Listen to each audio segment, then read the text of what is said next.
Welcome to this week's edition of UTA Spotlight. I'm Rebecca Moore. Last week, Campus Recreation hosted the annual Polar Bear Plunge to help raise money for the Special Olympics. Kimberly Bertheron reports. UTA's annual Polar Bear Plunge makes a comeback. The UTA community gathers around the outdoor pool at the Maverick Activity Center to jump into freezing cold water. Lead lifeguard Alexandra Folger explains who the event benefits. Yeah, so we've been having this event for a couple years now. It's really just a good way to raise some funds for the Special Olympics and then just to get people together to try out something crazy. After completing the challenge, everybody gets rewarded with a free t-shirt and some hot chocolate to warm up. I talked to freshmen Isaac Willis and Nathan Baugh after they plunged into the waters. It's painful, but it's a lot of fun at the same time. I think it's rewarding in the end to get out of the water. You know, you feel like you really earned it. You earned your warmth, something you really take for granted. The Polar Bear Plunge is a free, fun experience that brings people together. So I decided to do the challenge myself. I'm Kimberly Bertheron for UTA News. 3, 2, 1, go! This week, the Lady Mavs softball team held their home opener against Prairie View A&M. Reporter David D'Amico has the highlights.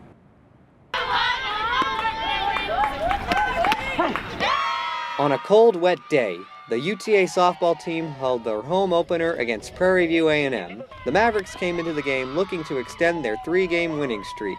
The Panthers got on the board first by hitting a solo home run in the second. Prairie View A&M's lead was short-lived, as junior shortstop Whitney Walton blasted a 2-run homer in the third. I started that at bat with not getting my squeeze down, so I feel like I kind of had to make up for it a little bit, and I just got the barrel on the ball and went over the fence.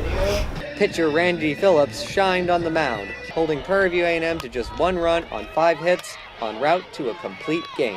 I feel good. I feel like it was a really good team win. I think that tomorrow's going to be a better day, but I still think that we did good to pull out the win today. The Mavs won the game by a score of 2-1.